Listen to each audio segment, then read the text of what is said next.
Okay. All right. On my screen, Prashanthi, let me just see. Are the applicants here as well?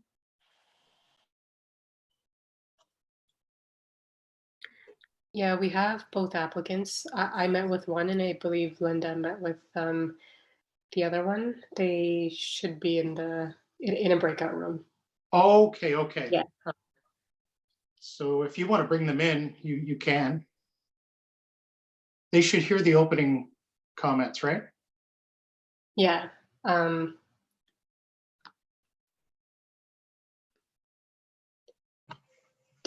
Like the recording started, so we can start like the meeting.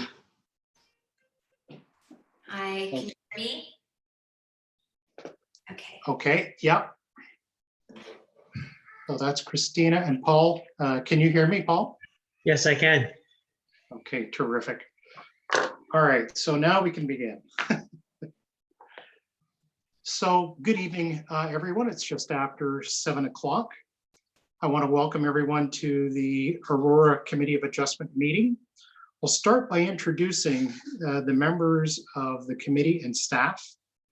I am the committee chair. My name is Tom Plamondon, and the remaining members are as follows. The vice chair is Clarence Louis, and the balance of the members are Steve D'Angeli, Daniel Agenès, and Michelle Boyer. The secretary treasurer is Prashanthi Manoharan, and the council committee secretary is Linda Bottas. This is a public meeting, and it is being audio and video recorded.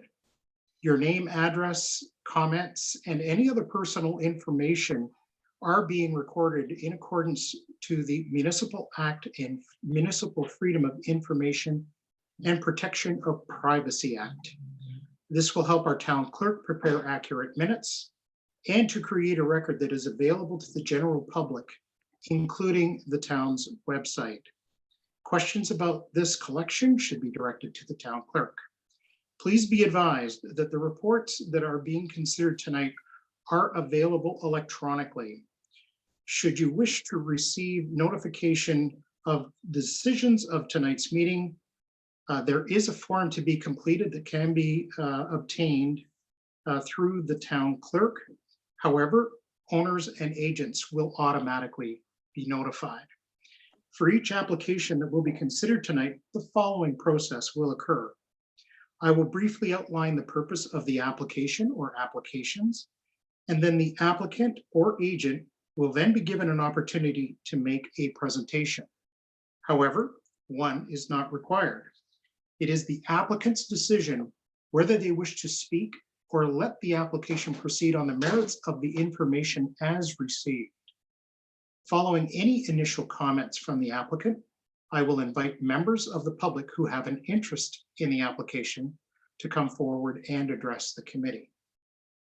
Those members of the public who wish to speak must clearly state their name and address and sign a corresponding request for notice form, which is typically available in our normal meeting room. However, it would be obtained from the secretary treasurer and returned to the secretary treasurer.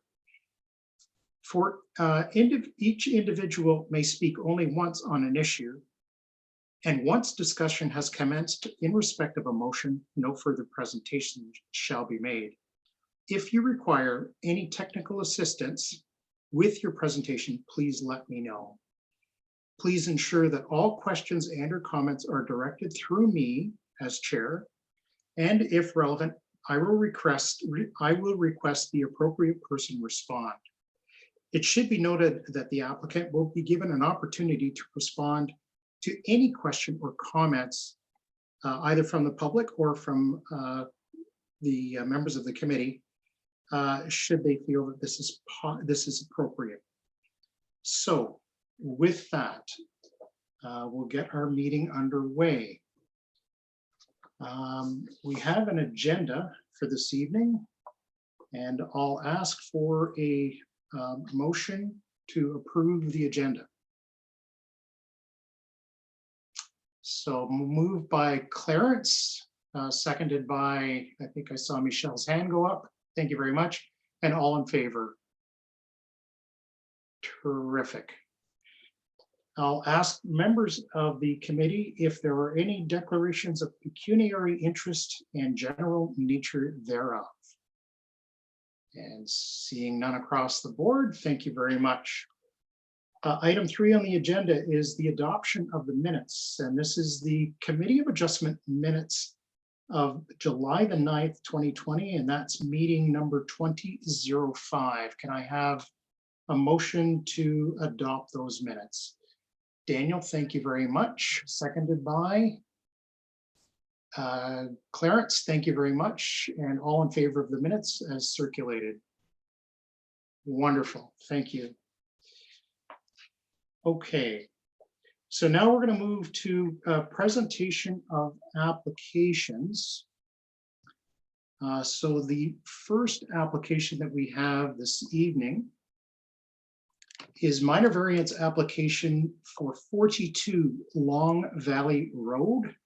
This is minor variance 2020-13.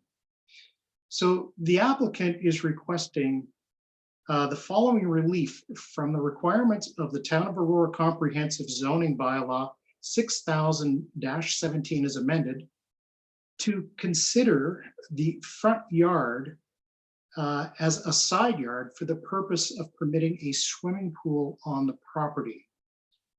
Section 4.12a of the zoning bylaw allows pools to be located in rear and side yards only.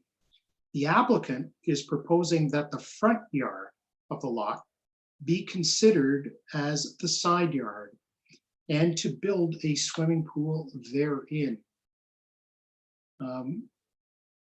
So going through to departments, commenting agencies, and the comments provided are as follows. Building division, a preliminary zoning review was completed. Bylaw services, no concerns or comments with the proposed application.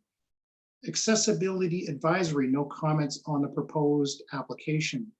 Operational services division, there are trees situated on the property and or property line that may be impacted by excavation or disturbance due to pool construction. This may result in irreparable damage to the root system and or canopy to one or more of these trees. Furthermore, it may be necessary to remove some trees for the proposed construction. Staff recommend that the committee impose condition number 2 in Appendix A in the event that this application is approved.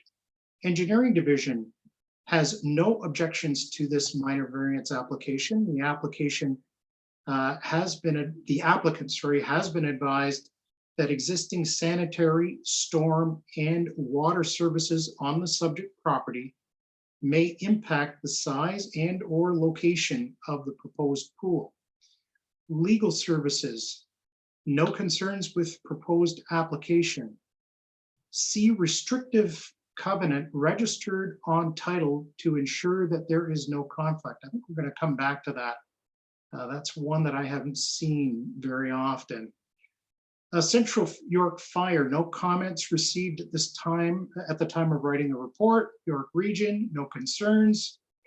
Electric Utilities, no objections to the application subject to the following comments. Billboard signs and structures associated with the project must maintain minimum clearances to existing overhead or underground electrical distribution system as specified by the applicable standards, codes, and acts referenced. In the event that construction commences and the clearances between any component of the work/structure and the adjacent existing overhead and underground electrical distribution system violates the Occupation Health and Safety Act, the customer will be responsible for 100% of the costs associated with electric making the work area safe. All construction work will be required to stop until the safe limits of approach can be established. In the event the construction is completed and the clearance between the constructed structure and the adjacent existing overhead and underground electrical distribution system violates any of the applicable standards, acts, or codes, the customer will be responsible for 100% of Electra's cost for any relocation. That is all of the comments that we have been provided. I don't believe we have received any additional comments or information through staff from the public. So Christina, sorry, Chantal Dean is here, I believe, being the owner of the property and the applicant. So Christina, I'll ask if you do want to make a presentation to the members of the committee. Oh, Chantal. There we go. I put together just a very brief sort of just photo presentation to kind of illustrate the way the house and yard is situated for anyone who hasn't seen it. So this is the front of our house, which is currently, I guess, called our side yard, our exterior side yard. Next slide, please. So this is an aerial view of basically where we would like to put the pool, which is on the side of our house, but called our front yard. Next slide. And this is just another sort of view to show where we'd like to place the pool. Next slide. So this is when we're standing from our driveway looking down towards the corner, because Long Valley, because our house is on the corner of Long Valley, it's on both the front and side of our property. So this is when we're looking down towards the corner. Next slide. And again, I was just showing all the images of the way the house is situated. So this is as we're going around the corner of our lot. Next slide. And this is now looking down the side of our house, the side of our lot, still on Long Valley. And this is the area that is zoned as our front yard. Next slide, please. So this is the side of our house, our currently zoned front yard. And the trees that the red arrow is pointing to are the trees in our backyard that were planted, I guess, several years back. We have no intent to remove those. We love them and they provide a lot of privacy for us. The trees that are on the outside of our fence line, we also have no intention of removing. We love them and they provide a lot of our backyard privacy. And we feel that probably with the 3 panels of our fence that don't have any trees in front of them, we're hoping that they'd be able to gain access through those 3 panels and not disturb any of the trees, because we really don't want to have any of those damaged. Next slide, please. These are 2 different images of our backyard, which is current, I guess, zoned our front yard, just looking from the top and then bottom, where it just basically shows you it's really the widest portion of our yard that would, for the logistics of our lot, make the most sense for us to be able to put a pool here, given that it's the widest portion. Next slide, please. And these are basically looking down the side of our lot now, right behind the back of our house. So you can see how the lot is quite narrow and a good portion of our lot is on a hill. So we have a deck that goes across, covering up the hill, and the remaining flat part of our yard is quite narrow, would make it difficult for us to put anything in there. Next slide, please. And this is just, again, I was just trying to show more or less where the hill is and trying to show the depth of the property beside our deck and hill. So, so we have 4 kids who are rambunctious and love to play, and being able to put a pool on the other side of our lot would give us the ability to have a larger space for them to play and swim. Thank you. Thank you, Chantal. Appreciate that presentation. So let me then ask Prashanthi, is there anyone here from the public that wishes to address the committee? Through you, Mr. Chair, we don't have any live delegates for this application. Okay, thank you very much. So members of the committee, I'll look to you if there are any questions to the applicant. Wow. I have one. Michelle, go ahead. Thank you. Yeah, so through the chair, a question to the applicant. So if your application is approved, have you've reviewed the conditions for approval? And are you okay with all of them? Yeah, we are okay with them. So from what I understood, having the arborist assess, I guess, access to that part of the yard, and the electrical and the water drains, depending on, I guess, once we have them located, either changing the position of the pool or relocating them, we are fine with both of those. Okay, thank you. Yeah, thank you. Stephen, yes, please go ahead. Thank you. Through you, Mr. Chair, question to staff regarding the water and the electrical servicing. Would this require any? I don't see anything in the conditions regarding that. Would a condition be required to reflect the applicant's just understanding and willingness to, as she just mentioned, relocate the pool or the services? So through you, Mr. Chair, this will be addressed as part of the pool permit process. So the applicant will be required to submit a permit to the building department, and that's when the applicant will work with the town to ensure that the proposed pool will not have any conflict with existing underground infrastructure, including any servicing infrastructure or utility lines. So depending on the situation, there may be changes to the location of the pool and also the size, but that would be addressed in as part of the pool permit application process. Fantastic. Thank you. No further questions, Chair. Thank you.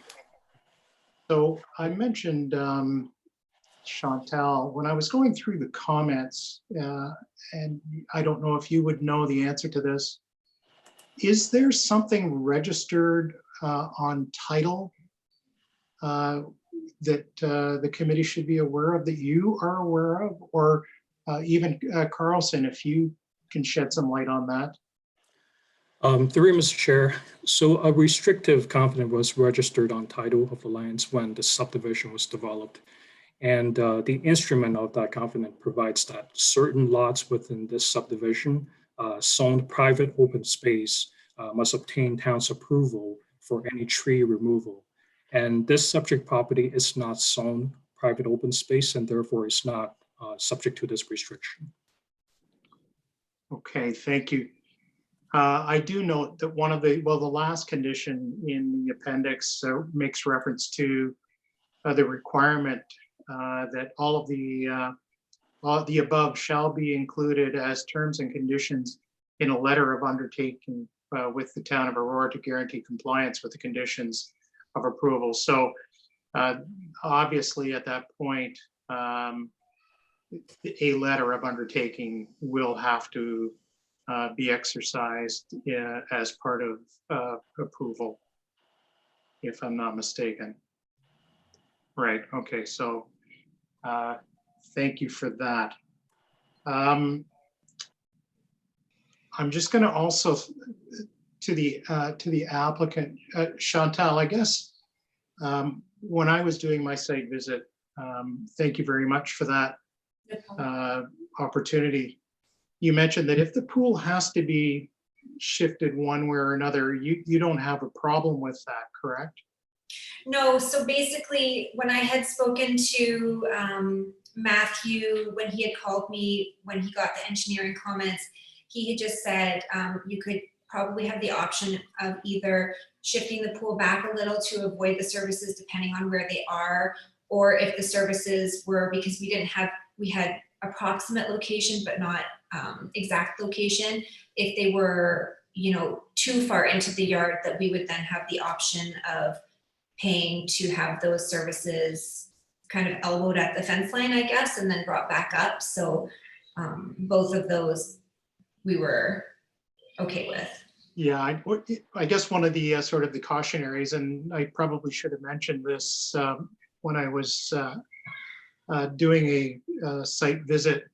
One of the things that you want to be very careful of is obviously there are setbacks as well that are required for the pool. I think you've got a fair amount of leeway without having to come back to the committee with another request for a variance in order to adjust a setback for the pool to either the rear yard or that front yard setback, right?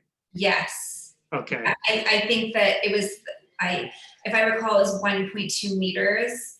And there's enough room from the fence line around it that we would not have to, I think, go against that. Right, okay. That's terrific. So I don't have any further comments or questions. If any other member of the committee has any comments, I will look then to the committee for a motion on this application. Steve, thank you. Thank you. Through you, Mr. Chair, I move that we approve minor variance application 2020-13, subject to the conditions outlined in the staff report. And I'll look for a seconder on that motion. Thank you very much, Daniel. Seconded, all in favor? And that carries unanimously. So Chantal, your application has been approved by this committee. Great, thank you. You will receive a notice of our decision, I guess either electronically or Prashanti will get back to you with that. Okay, And perfect. thank you very much for being with us Thank you. and enjoy the rest of your evening. Thank you, everyone. My kids are going to be happy with this news. Thank you. All right. Okay. So we're moving forward with the next application. And I'll just quickly pull that up. So the next application that we are considering tonight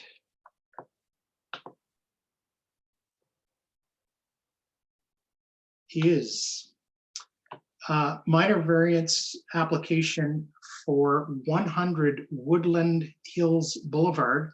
This is minor variance application 2020-14. And the owner applicant is requesting relief from the requirements of the town's zoning bylaw 6000-17 as amended to permit the widening of an existing driveway as outlined below. A, section 5.6.1 sub A sub triple I of the zoning bylaw allows a maximum driveway width of 10 meters if the lot frontage is 18 meters or greater, with the exception that the maximum driveway width at the street line shall not exceed 6 meters. The applicant is proposing a driveway width of 9 meters at the street line.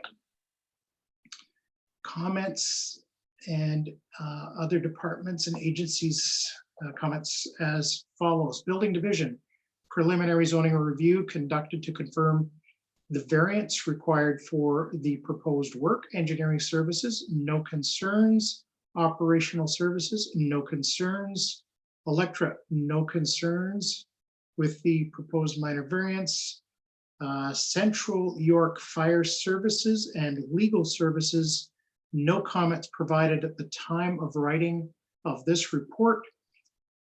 York Region, no concerns with the proposed minor variance. And Lake Simcoe Regional Conservation Authority, no concerns with the proposed minor variance.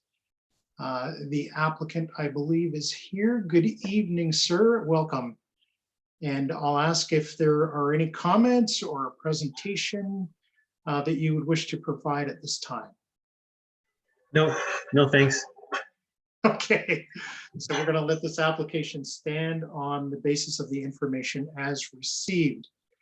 I have to do this, and I think I know the answer.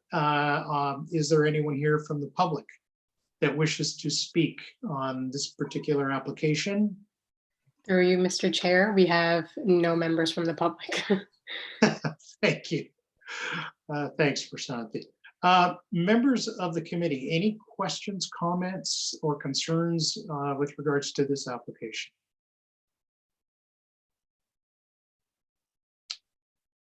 Seeing none. All right, I just, oh, Steve, please go right ahead. Hey, through you, Mr. Chair, once again, question to staff. I struggle a little bit with the intent of this bylaw and how it's applied. This is the second application I think that's been before us on the same street. And as we noted through our site visits, and as you've noted in the staff report, many of the driveways exceed the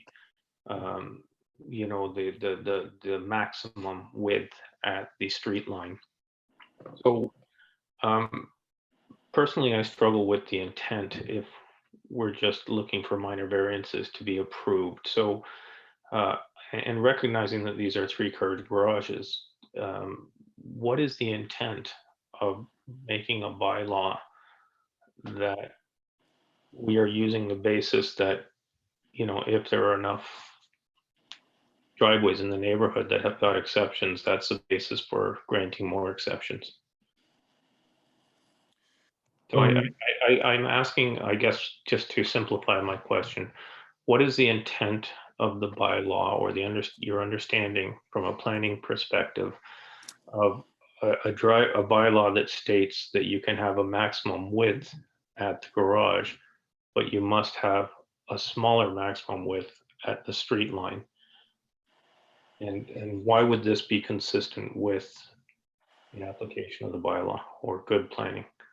So through you, Mr. Chair, the intent of this provision is, there are a couple of intentions. The first one is to ensure that the physical appearance of the streetscape will not be compromised, because as people are widening their driveway, there will be increased hard surfaces, and that would negatively impact the physical appearance of the streetscape. And the second intention is really to reduce the amount of hard surfaces, because that will reduce soft landscape space, which are materials that can absorb the stormwater. So these are the main intent of this provision. And I guess for this property, I think it's important to know that the subject property is a fairly large lot. It's not a standard residential lot that you see, let's say, for example, in Town Park. Notwithstanding the increase in driveway width, there's still plenty of soft landscape space in the front yard to maintain the visual appearance of the streets. And also, given that there are, as you mentioned, a number of driveways have a similar size, it is in keeping with the established character of the neighborhood. And if I could just add is, many of these driveways that you mentioned, they were actually constructed prior to the passing of the bylaw. I think it was built around in the 2005 to 2007. And at that time, of course, all these driveways already exceeds the current zoning with maximum width allowance. So what the applicant is proposing is generally in keeping with the original character of the subdivision.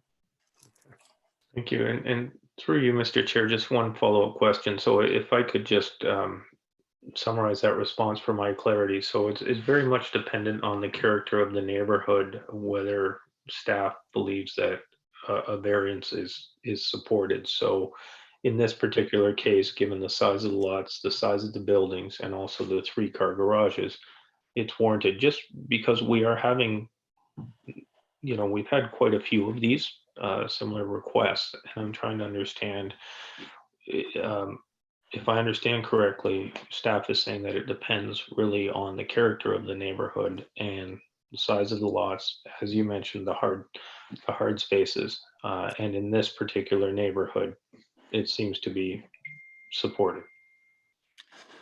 Through Mr. Chair, that's correct. I think we need to look at this based on the 4 tests of the Planning Acts. I think the streetscape character really relates to the tests of meeting the general intent of the official plan, because this property is designated stable residential, and there are policies in the official plan that seeks to protect that existing streetscape character. And in this case, given there are already a number of driveways that have similar size width, and we think that what they're proposing is in keeping with the established character of the neighborhood, and therefore meets the intent of the official plan. In terms of the visual appearance of the property, that relates to the general intent of the zoning bylaw. And as I mentioned, because of the large size property, even though they increased the driveway width, there's still plenty of soft landscape space in the front yard to maintain that visual appearance of the property, and therefore we think that it meets the general intent of the zoning bylaw. Great. Thank you, Carlson. Nothing further from you, Mr. Chair.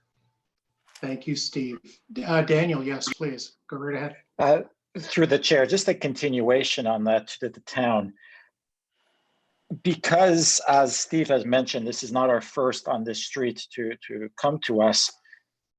Should every single home become a 9-meter entry, do you believe that the intent and the look that is desired for that neighborhood will be maintained? My understanding is your previous answer was unique to that residence. But if you look at it in terms of a community, which is what the bylaw was intended for, will that look maintained? Because I'm looking at them right now, and they're garage to garage, and then they're home to home. So they become quite wide when you're looking at 18 meters plus a little bit of grass in between them. Well, is it the town's view that if every home on that street becomes a 9-meter entry, that intent will be maintained? Through Mr. Chair, every application has to be reviewed individually. So it's premature at this point to give you that answer. I think it really depends on how they submit their application, and it really depends on the width of the property. And in this case, if after they widen their driveway, the property still has sufficient soft landscape space, then the town will not object to it. And also if the driveway width is still generally in keeping with the scale of the other driveway, then we think it'll be supportable. However, then again, like I said, every application is different. We really have to review them individually.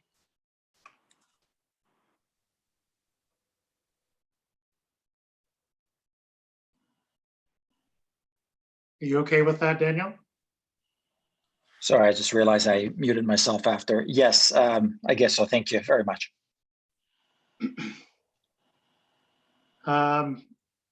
Any other comments from members of the committee? I've got a comment. Oh, sorry, go right ahead, Michelle, sorry. Comment through you, Mr. Chair, just a comment on these driveways in general. When you look at these homes being built, they have 3-car garages. And I think I made the same comment when we saw some of the others. You've got that little curve out from that 3rd garage, and then it kind of goes in a little bit to the road because it has to comply with what the town requires. And quite frankly, the aesthetic of that is horrible. And it should have been based on the fact that you have a garage with 3 entries, that you need to really, from a safety perspective, have a straight line out versus trying to wiggle your way out of the garage. So in my opinion, I quite frankly think that homes with these 3 garages or whatever number of garages, they either need to have a straight driveway out all along, or I believe that you don't allow 3-car garages.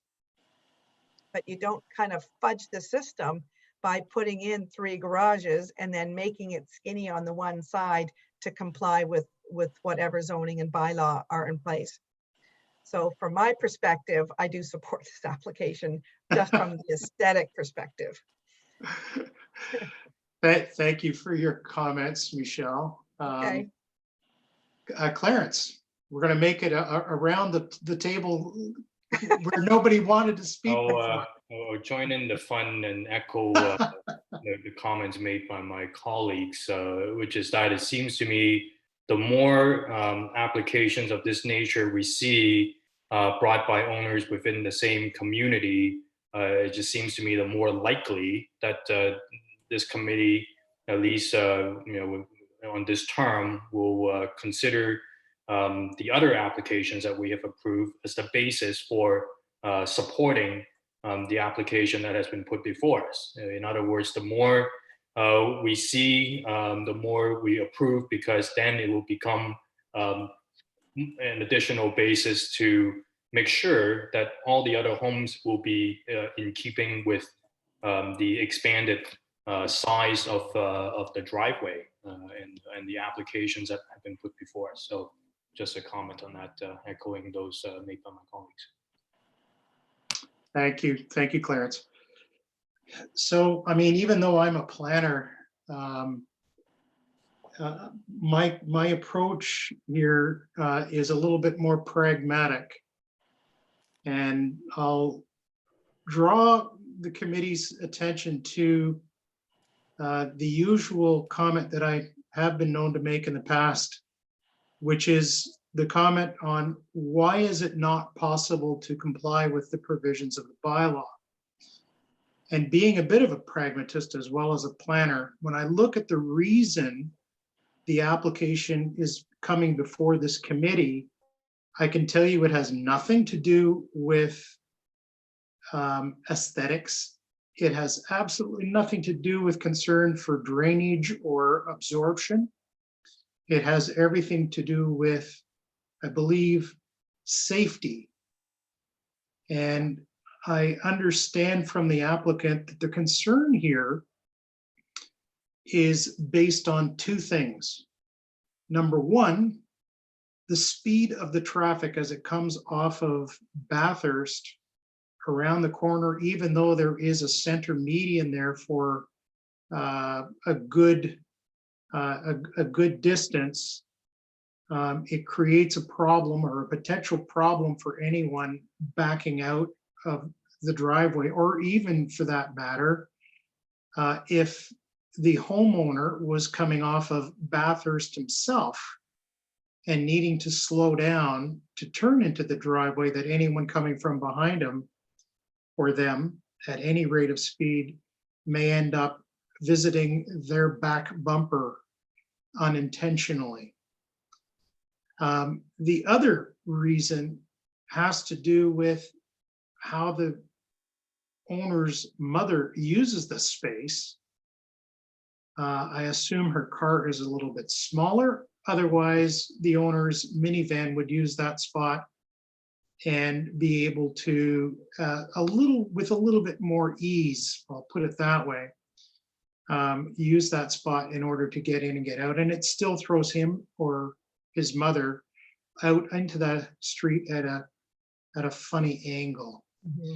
When I was there, I am going to vouch for one thing, and that is the speed at which the cars that I saw, mind you, it was what I would term a high volume time. It was around 5 o'clock, and two vehicles came around that corner, in my opinion, a little bit too quickly.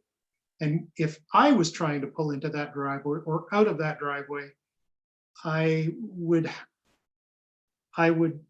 have scratched my head for sure about how I approached that whole maneuver. So if I'm correct, the real reason for this request has to do with safety and accessibility for the owner's mother. Am I correct, sir? Yes, that's right. That's our primary concern. It's just a little bit longer to get aligned properly when we're backing out, and the rest is just aesthetics and convenience. Right.